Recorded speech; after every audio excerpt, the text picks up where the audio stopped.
Созопол – града на спасението.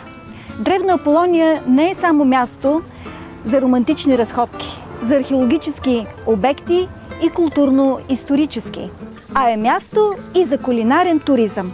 В следващите минути ще ви покажем няколко оригинални рецепти за приготвяне на риба.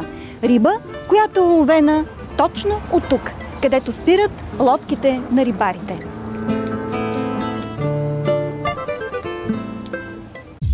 Лефер на пещ. Днес ще ви представя една рецепта първо. Лефер на пещ, който е черноморска риба и се лови от Делян Галина, понеже тук е носа Галина на 100 метра от местото, в което се намираме. Така, първо ще филетираме лефера, за да приготвим тази рецепта. Ето така от гърба разцепваме рибата, за да може да я почистиме от костите. Сега посоляваме внимателно рибата, за да не я пресолим и я овалваме в малко брашно. Ето така поставяме брашенцето.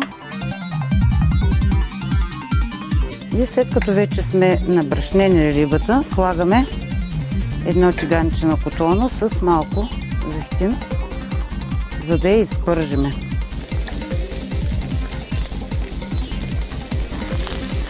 Това е първата обработка на лефера и предстои още една обработка, която вече ще бъде в пещта. Както нарекахме неговото име, лефер на пещ.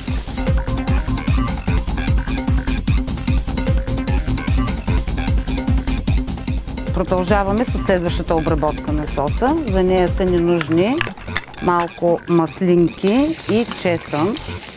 Така съвсем леко ги запържваме и прибавяме доматите, които предварително сме избелили от люспите и нарязваме на дребни парченца. След като леко се позадушат доматите, прибавяме 2 печени пиперки, нарязани също на дребно към соса.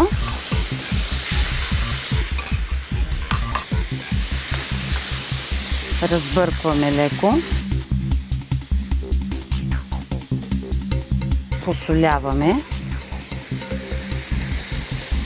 Сосът вече е почти готов. Готовата риба се слага в керемида. Залива се с приготвения сос. Отгоре се настъргва кашкавал и леферът се слага да се пече в пещта.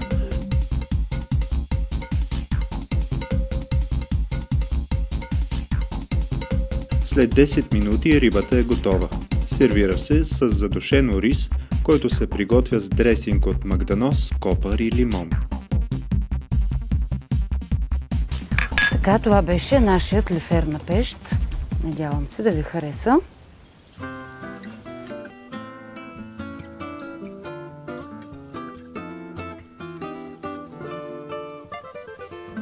Сега ще опитаме един чудесен лефер, който е приготвен на пещ, а е хванат само на 100 метра от тук, в морето.